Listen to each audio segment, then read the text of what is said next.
ये कहानी है लक्ष्मी की, जो सेठ बलदेव सहानी के घर की लक्ष्मी थी। लक्ष्मी के 3 भाई थे, जो गांव के साहूकार थे। तीनों के तीनों हट्टे कट्टे और तंदुरुस्त थे, और लक्ष्मी अपने तीनों भाइयों की जान थी। जब लक्ष्मी 18 वर्ष की हुई तो सेठ जी ने लक्ष्मी के विवाह के लिए घर में पंडित जी को बुलाया। यजमान, बेटिया की कुंडली जिस युवक से मिल रही है वो एक बहुत ही साधारण परिवार का है। अरे उससे क्या फर्क पड़ता है, हम तो अपनी बेटी को अपने घर ही रखने वाले हैं, हमें तो घर जमाई चाहिए।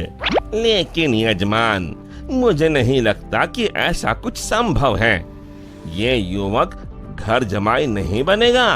तभी सेठ जी की बेटी सेठ जी के पास आई और उनके कानों में कुछ फुसफुसाई।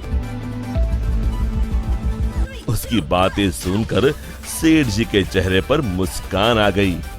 ठीक है पंडित जी, आप शादी की बात आगे बढ़ाइए। और फिर कुछ महीनों में लक्ष्मी की शादी एक बहुत ही साधारण युवक विमल से हुई। शुरू में दोनों की अच्छी बन रही थी और विमल की माँ सरिता भी बहुत खुश थी। एक दिन सोते वक्त लक्ष्मी ने विमल से बात की। ना इस घर में ढंग का सोफा है, ना गद्देदार पलंग और ना ही टीवी। ए जी, आप मेरे साथ मेरे पापा के घर चलिए ना, वहाँ सब कुछ है। नहीं लक्ष्मी, अब यही तुम्हारा घर है, तुम्हें इसी घर में रहने की आदत डालनी होगी। उस दिन के बाद लक्ष्मी हर छोटी छोटी बातों पे विमल से झगड़ा किया करती। उनके बीच बात इतनी बिगड़ गई कि अब लक्ष्मी कभी बेलन तो कभी बर्तन फेंक फेंक कर विमल को मारती। विमल बेटा, ये क्या है, तुम दोनों ऐसे लड़ क्यों रहे हो? माँ, ये रट लगाए बैठी है कि मैं भी इसके साथ इसके बाप के घर में जाकर रहूं, घर जमाई बनकर। भला मैं ये कैसे कर सकता हूँ? और इसीलिए हमारी रोज अनबन होती है। एक काम कर, तू उसे अच्छे से समझा कि अब यही उसका घर है। अगले दिन फिर से लक्ष्मी विमल को अपने घर चलने के लिए जोर डालने लगी। आप मेरे साथ मेरे घर चलिए, आपको यहाँ गरीबों की तरह जीने की कोई जरूरत नहीं है, मेरे पापा के पास सब कुछ है। मैंने तुम्हें कितनी बार बोला है, मैं घर जमाई नहीं बनना चाहता हूँ। अगर आप खुद से मेरे साथ नहीं चलोगे तो मैं मेरे भाइयों से बोलकर आपको जबरदस्ती यहाँ से उठवा लूंगी। बहू की ये बात सुनकर सरिता को अपने बेटे की चिंता सताने लगी। इसके तीनों भाई तो इतने शक्तिशाली है, मेरे बेटे का क्या हाल होगा? ये मैंने क्या कर दिया? इससे अच्छा तो किसी गरीब की बेटी ब्याह लाती, कम से कम कोई आफत तो नहीं आती। अब सिर्फ बाबा जी ही मेरी मदद कर सकते हैं। सरिता बहुत दूर एक बाबा जी के पास गई और उन्हें अपनी पूरी दुख भरी दास्तान बताई। अब आप ही बताइए बाबा जी, मैं अपने बेटे को बचाने के लिए क्या कर सकती हूँ? ये ताकतवर इंसान ऐसे ही होते हैं, हमेशा निर्बलों को दबाना चाहते हैं।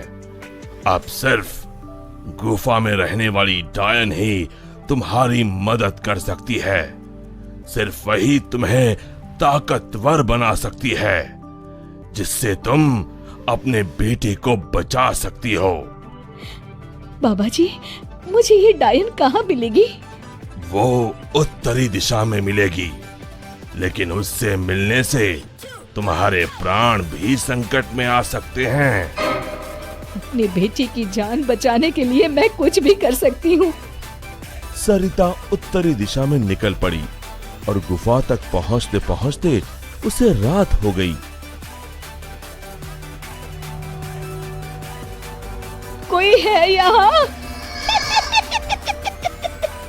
क्या आज एक इंसान यहाँ खुद चलकर आया है? वो भी मेरा खाना बनने। मैं आपसे मिलने आई हूँ। मिलने? मुझसे? हाँ। वो भी खुद चल के? बताओ बताओ क्या बात है? सरिता ने डायन को अपनी कहानी सुनाई।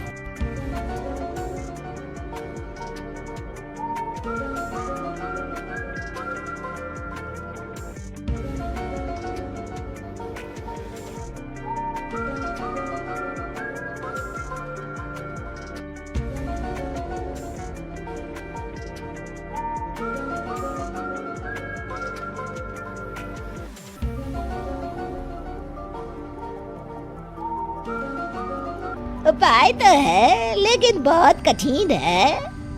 मैं अपने बेटे को बचाने के लिए कुछ भी कर लूंगी।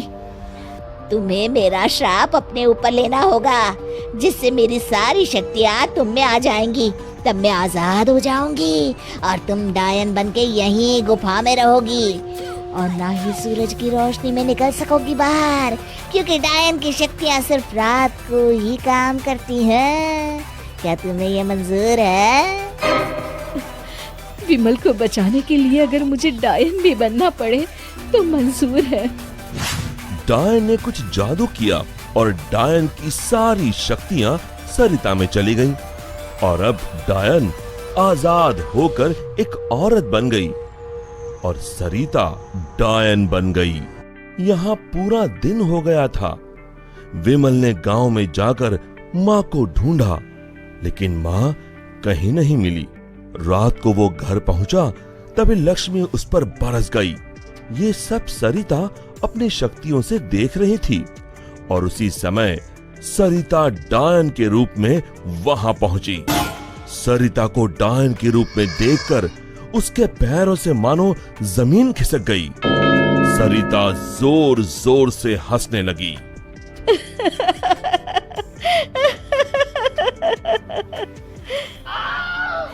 आलतू जलाल तू आई बला को टाल तू, आलतू जलाल तू आई बला को टाल तू, आलतू जलाल तू आई बला को टाल तू, आलतू जलाल तू आई बला को टाल तू, आलतू जलाल तू आई बला को टाल तू। जैसे तैसे रात को लक्ष्मी सो गई और सुबह होते ही अभी अपने भाइयों को बताती हूँ कि आपने मुझे बेलन से मारा। लक्ष्मी दरवाजे से पांव बाहर डाल ही रही थी कि सरिता ने अपने हाथ लंबे कर कर लक्ष्मी के पांव पकड़ लिए। अब तुम इस चौखट के बाहर बिल्कुल नहीं जाओगी। एक बार फिर से लक्ष्मी बेहोश हो गई। अब जब भी लक्ष्मी कुछ बेतुका करने जाती थी, सरिता बीच में आकर अपने बेटे को बचा लेती और बेचारी लक्ष्मी डायन से डरकर घर के कोने में दुबक कर बैठी रहती। आलतू जलाल तू आई बला को टाल तू, आलतू जलाल तू आई बला को टाल तू, आलतू जलाल तू आई बला को टाल तू। विमल दिन रात अपनी माँ को याद करके रोता। तू कहाँ है माँ? कहाँ चली गई मुझे छोड़ के?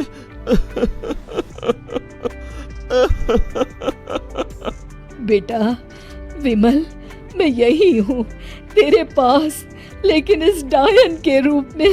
ये सब सुन विमल बहुत डर जाता है।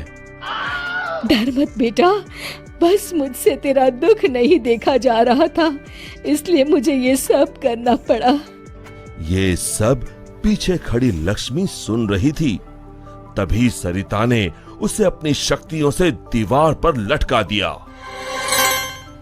जा रही हूँ, मगर एक बात समझ ले, मेरे बेटे को परेशान करने की भी तूने या तेरे घर वालों ने सोची तो मैं यहाँ फिर आ जाऊंगी। जी जी जी माँ जी। तभी तो कहते हैं माँ से बढ़कर दुनिया में कुछ नहीं। माँ एक वरदान है जो अपने बच्चों के लिए कुछ भी कर सकती है। दोस्तों, हमें उम्मीद है कि आपको हमारी ये कहानी पसंद आई होगी। कृपया हमारे चैनल को सब्सक्राइब करें और सभी अपडेट्स के लिए बेल आइकन जरूर दबाएं। और हाँ, वीडियो लाइक और शेयर करना मत भूलिएगा। Bye bye.